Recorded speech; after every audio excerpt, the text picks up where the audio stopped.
Bonjour, un petit direct sur Facebook pour vous partager les trois valeurs qui me tiennent à cœur. Ces trois valeurs, c'est en numéro un, c'est l'amour. L'amour, pas tant l'amour amoureux, mais l'amour entre les personnes.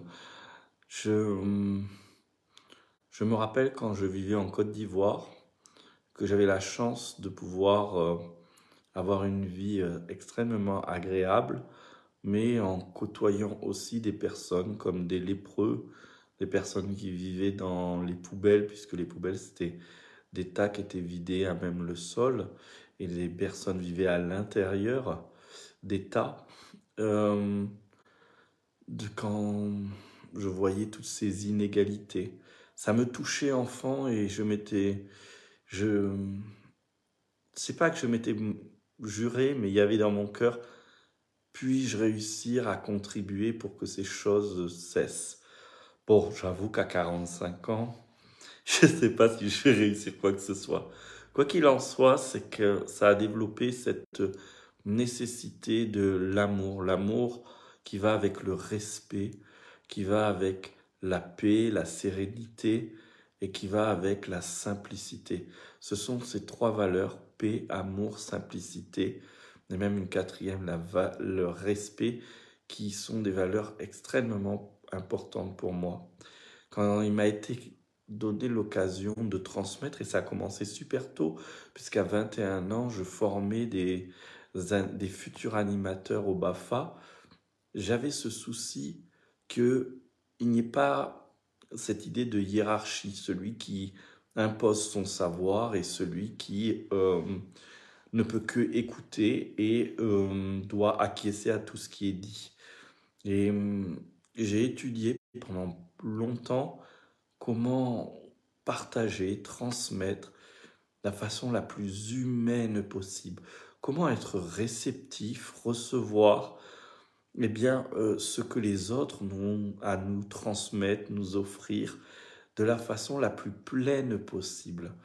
Et cette valeur de transmission, de contribution que j'appelle aussi l'amour, eh bien, je l'ai travaillé à son maximum.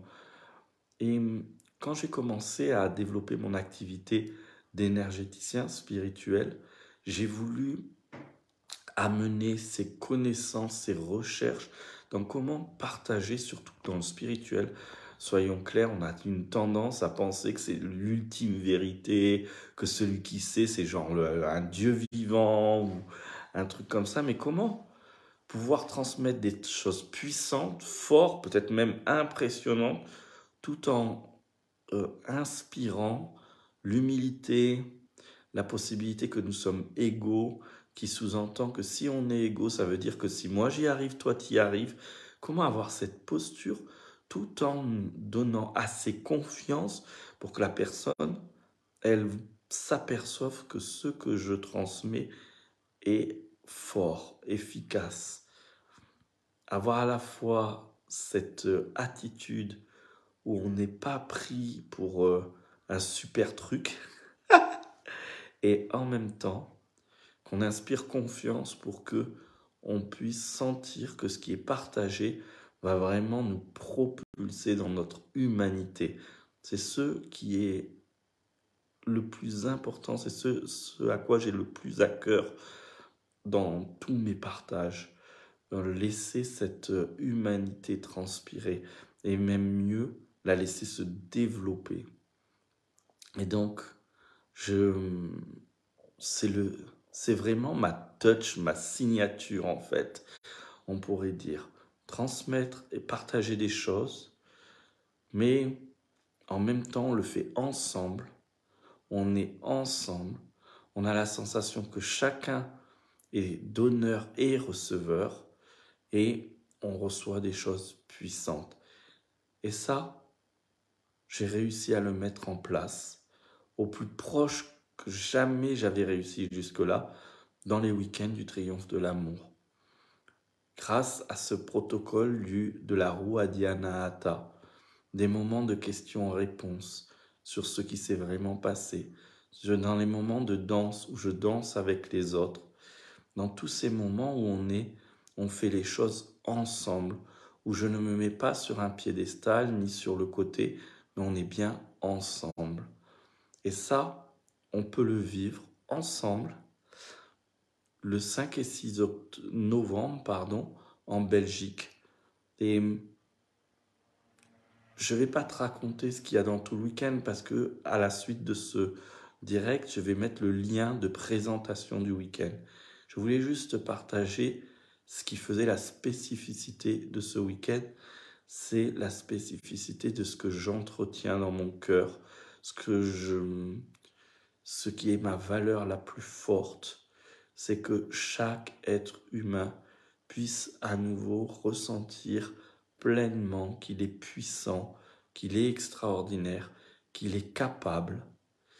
Et dans cette plein enracinement, dans ce plein leadership, ressentir en même temps que même au sommet de sa puissance, il sera encore plus puissant, encore plus formidable, encore plus extraordinaire quand nous le faisons tous ensemble, quand nous partageons, quand nous pouvons nous tenir les mains d'égo à égo. Et pour moi, ça, c'est la valeur la plus importante qu'il puisse y avoir. C'est celle auquel je fais le plus attention de transmettre, de partager, je dirais même de permettre, de mettre les conditions pour que cela se révèle à soi-même. Donc, si comme moi, ça te touche cela, mais qu'en plus tu veux te développer spirituellement en ouvrant ton cœur à un amour infini pour te sentir pleinement enraciné, pleinement ancré, pleinement à ta place, fier, le dos et la tête droite, eh bien, sois le bienvenu le 5 et 6 novembre en Belgique pour vivre la Rua di Anahata, vivre l'immersion complète, le triomphe de l'amour, dans un magnifique lieu avec un immense jardin de plusieurs hectares, avec un repas qui nous sera servi dans les recettes libanaises, mais des mets qui seront particulièrement savoureux. Ça n'est que à 3 heures de Paris en déplacement et on dort sur place. Il suffit de réserver sa chambre. J'ai pré-réservé des chambres pour que tu puisses être là. Et puis s'il y en a qui ont quelques difficultés à s'offrir ce week-end, j'ai donné la possibilité de le payer en 5 fois. Donc, bienvenue à toi. N'hésite pas à partager ce like, à mettre un petit pouce j'aime ou un cœur parce que ça fait du bien de savoir que c'est suivi. Et puis merci. Il reste que 8 places. Et c'est le 5-6 novembre en Belgique à 3 heures de Paris.